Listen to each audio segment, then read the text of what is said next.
My goodness, welcome to the podcast. Justin's No Name Podcast. No name yet. Who cares? This will be episode 3. The first episode had no sound. 30 minutes. No sound. Episode 2 was weird. And I hated my voice. And I didn't have airplane mode on, so I was getting calls and texts and emails the whole time. That was distracting. So I'm your host, Justin, your special guest, also Justin, your producer, your film people, whatever.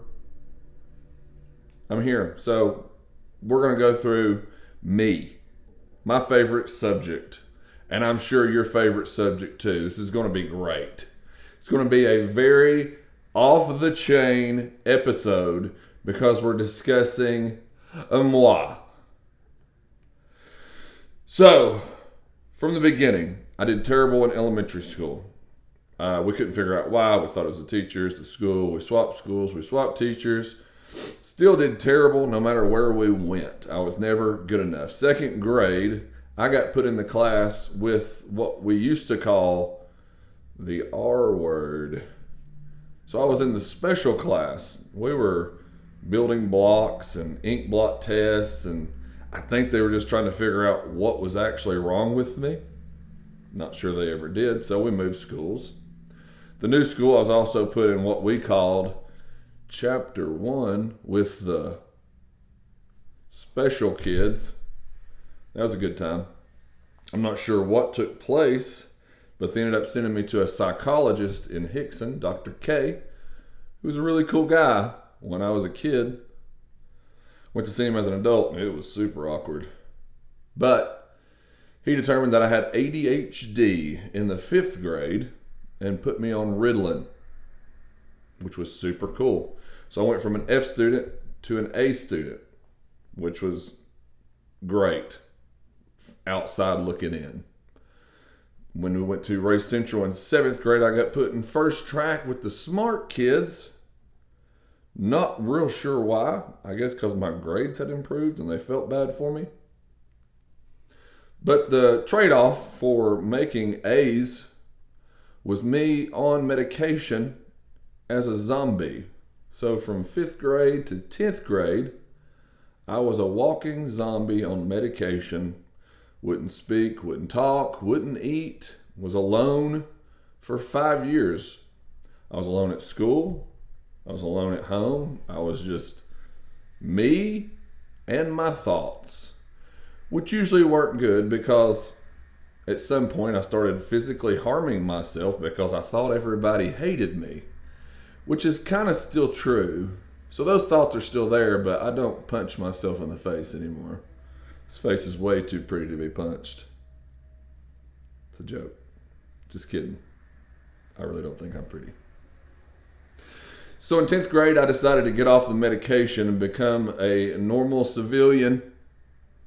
Try to act normal, be a teenager. And it felt good. I felt like I had friends. I felt more normal. But one of the things that I had to trade off for being off of the zombie medication was that I had to work 5 times harder than everybody, which became a theme for my life. I always had to do more to achieve the same. And we'll go over a few of those. But that was super fun and super cool. My grades dropped a little bit, but I had friends. I had people that protected me and watched over me because I was always bullied. Marvin Skiles, my boy. Still appreciate Marvin, still talk to him. He was one of my protectors in 7th grade. My bodyguard. I had a bodyguard named Chris in 8th grade. Darren Yonke in high school almost killed somebody because they were picking on me. So I always had people, not really friends necessarily, but protectors. And I think that's what's wrong with kids today. They're too sensitive. So 10th grade, got off the medication, and there were side effects to me being off the zombie medication, but that's where my thought process started, where I wasn't good enough. Because naturally, I couldn't do what everybody else was doing.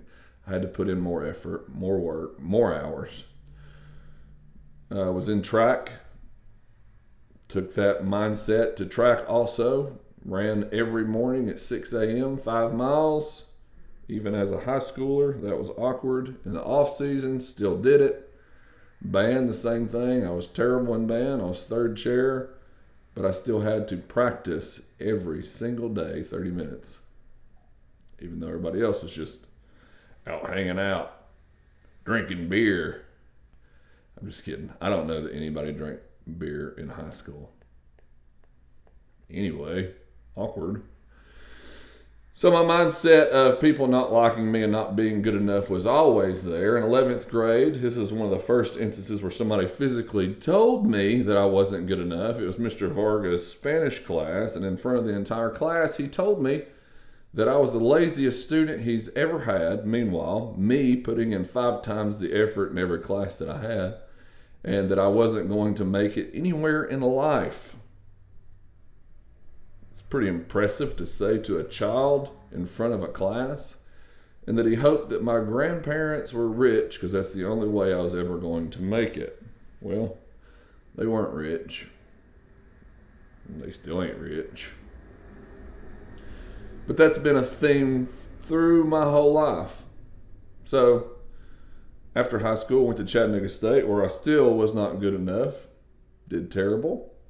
Finally graduated after 6 years at a 2-year college with a business degree, an associate's degree, which is totally useless. Chattanooga State was essentially the exact same thing as high school, just with everybody smoking cigarettes, which I hate. Maybe if I liked cigarettes, it would have been more fun. Maybe. Married at 19. Watched a Charles Sheets commercial at 3 a.m. about real estate. And I said, that's what I want to do. So that's what I did. Had people throughout my life that supported me and would take me to the next level. And I appreciate them greatly. We'll go over a couple of those. Claudia Tharp at First Bank of Dayton was one of those people. I had no idea how to do real estate. I was 19 years old, clueless. So I just go to the bank because I knew I needed money and said, hey, I need some money. She says, for what? I said, for a house. She says, what kind of house? I said, this house right here. Found the house and just guesstimated on how much it was going to be to fix it. Just making stuff up because that's what I do. And Claudia said, I got you back. Got it handled. We'll take care of it. And for the next 10 years, she never, ever, not once told me no. She was one of my biggest supporters and never really knew her outside of First Bank. Great lady. Built that business up to about $5 million in real estate. And on paper, by the time I was 30, I was a millionaire. You would think that that would be good enough. But it wasn't. I couldn't even pay my bills as a millionaire on paper. So I ended up having to go back to Lazy Boy, where I'd been once before, just to pay my electric bill. Because I had upwards of 50 rental properties. And during the recession time, 08, 09, people just weren't paying rent.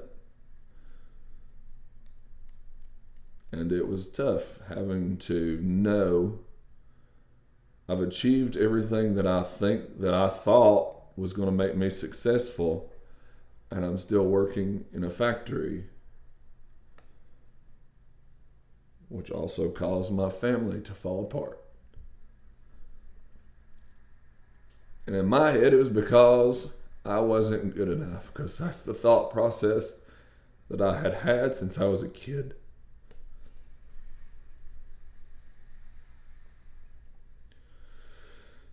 In 2011, I'm a runner, so I do more than everybody. I ran every day.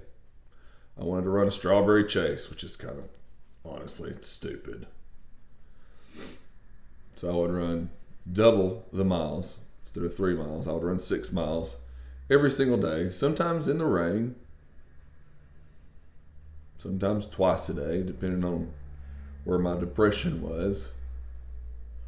And one day on a run, I decided to go into Charlie Rogers Ford and ask Casey Pendleton for a job.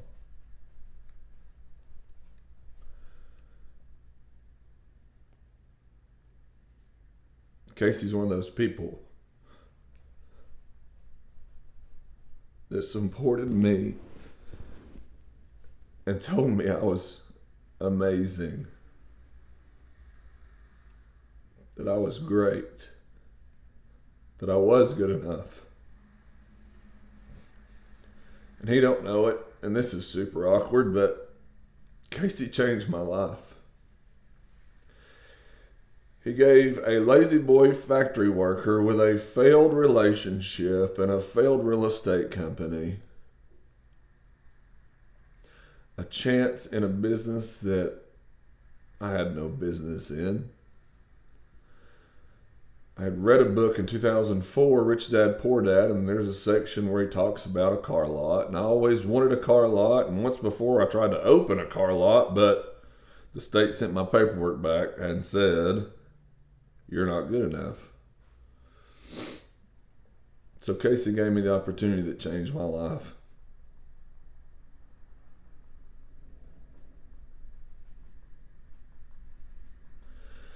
Casey trained and coached, showed me everything he knows, and I became great. That's one thing that I can say that I was good enough at. And I don't know if it's because Casey drilled it in my head every day that I was, or if I actually was good. I'm not anymore. It's a different situation, different scenario. But in that scenario, I was the best. Fast forward, a couple more failed relationships. Drilled down to me not being good enough.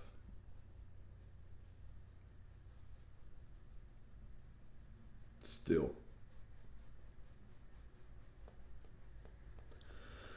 All the while, people telling me I wasn't good enough. Wives, friends, of course, people on the internet, which they've always done that. But I've always wondered why my life had to be so hard, so beat down by the world.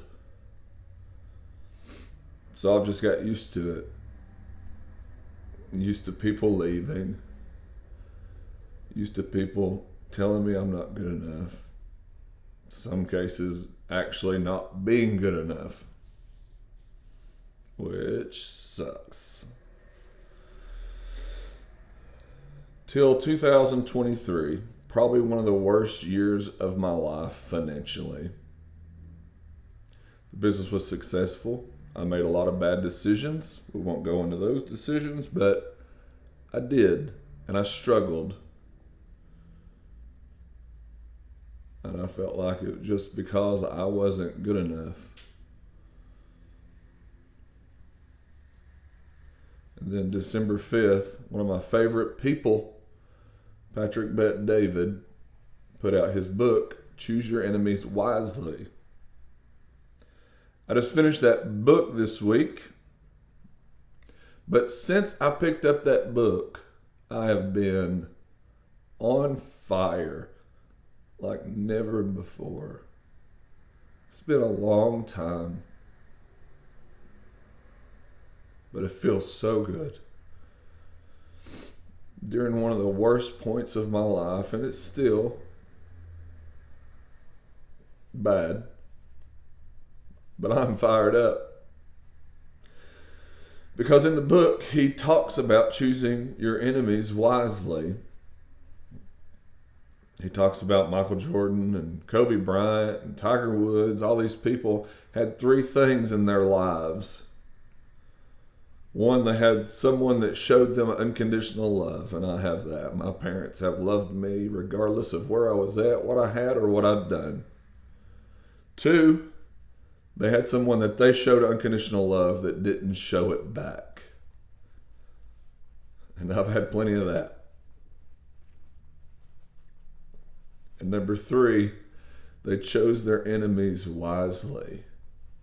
So in chapter 1, he basically says, get a notebook and go through your entire life and write down names and the things that they had said to you or about you. And I'd always tried the affirmation stuff, the self-talk, look at yourself in the mirror and tell yourself you're amazing. It never worked for me. I did it every day for years. I did it. I would write my goals down in the morning, write my goals down in the evening, block schedule, take time in the middle of the day to write down affirmations. And I felt like I became successful, but I don't think it was because of that. I really got nothing out of the positive affirmation since my life, for the most part, had been negative. Maybe that's why I get fired up when I read Mr. Varga in 11th grade Spanish class told me that I would never amount to anything. Or wives that told me that I was a failure. Or friends that told me I wasn't good enough and would just leave. So I've been writing these down for a month. And we got some pages. And it breaks your heart to realize that a lot of these things were said probably not with ill intent. Some of them were said out of anger.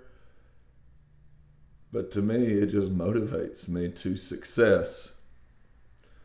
It gives me abilities that I don't have on a normal day, which is strange. I guess choosing your enemies wisely makes you really think of how many people are against you. Dana White's quote, bet against me, I will show you wrong.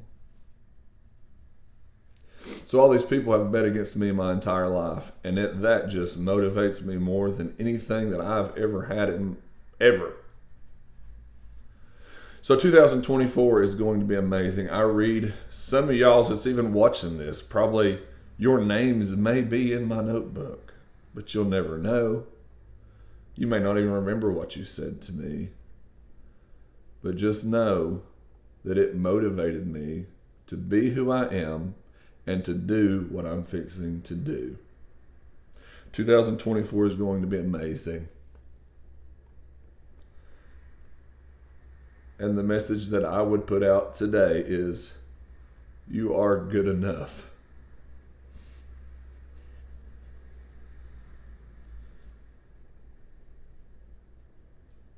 There are so many things that God has in store for your life.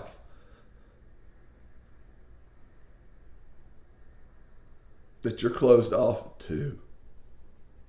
Because your thought process is minimal. Because you don't dream big enough.